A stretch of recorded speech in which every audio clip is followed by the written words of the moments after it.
I mean, really think about what goes into a massive search operation.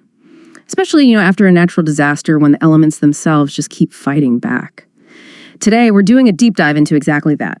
We're looking at the incredibly tough efforts after a catastrophic flood, specifically the search along the Guadalupe River. We've got this stack of sources reports, firsthand accounts, analyses, really remarkable stuff. And our mission, our goal here, is to unpack the sheer complexity, the brutal conditions, and just the immense human effort involved. Right. And what's so striking when you get into these sources is how they really peel back the layers. It's not just the immediate, the crisis itself, but you see the intricate coordination needed, the astonishing resilience that's demanded when communities face something this extreme, this prolonged. It really is more than just a search operation. It kind of pushes the limits of endurance, of ingenuity. Okay, so let's dive in. Let's start where the sources say the tragedy really hit hardest. Where was the epicenter of this catastrophic flooding? Yeah, the reports are very clear on that. Kerr County was absolute ground zero, total devastation there. But it's important to note, while that was the epicenter, the effects, the sources show they rippled way, way downstream.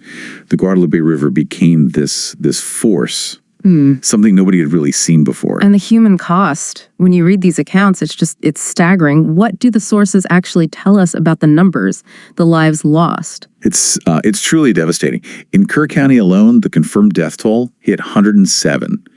And just heartbreakingly, 37 of those were children. Oh, wow. Yeah.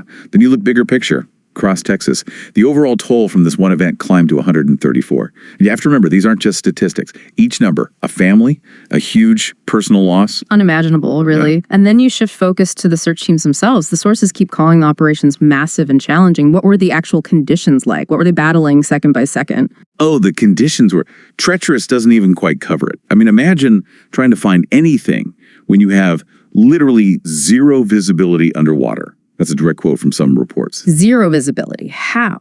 Just so much silt, mud, debris churned up by the floodwaters.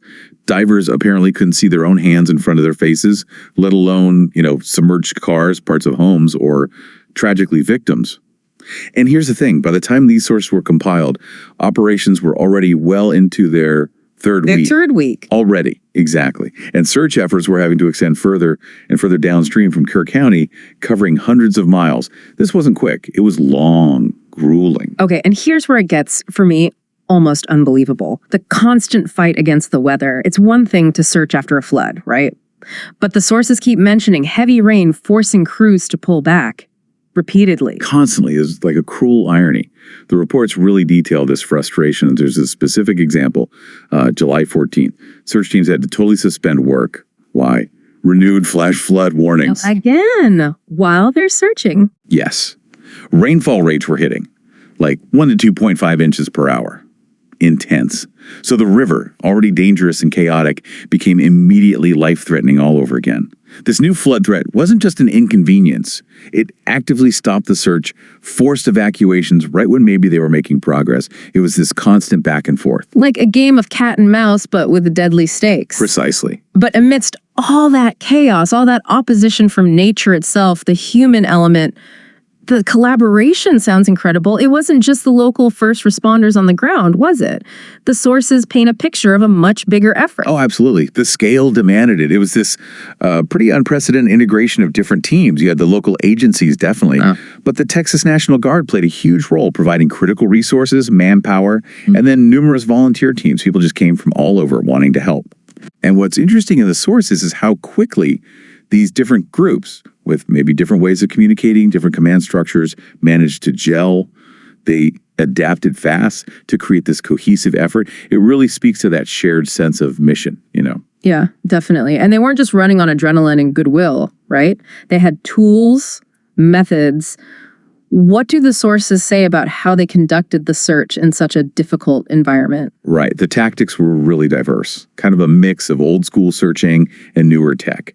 Drones were used quite a bit for aerial views, mapping, trying to spot things from above. Makes sense. But the thick tree canopy along the river often got in the way. It limited the drone's line of sight. So operators had to get creative, adapt flight paths, rely heavily on thermal imaging, especially after dark. Then you had boats, of course, some with specialized sonar systems. Trying to see underwater Trying to, yeah.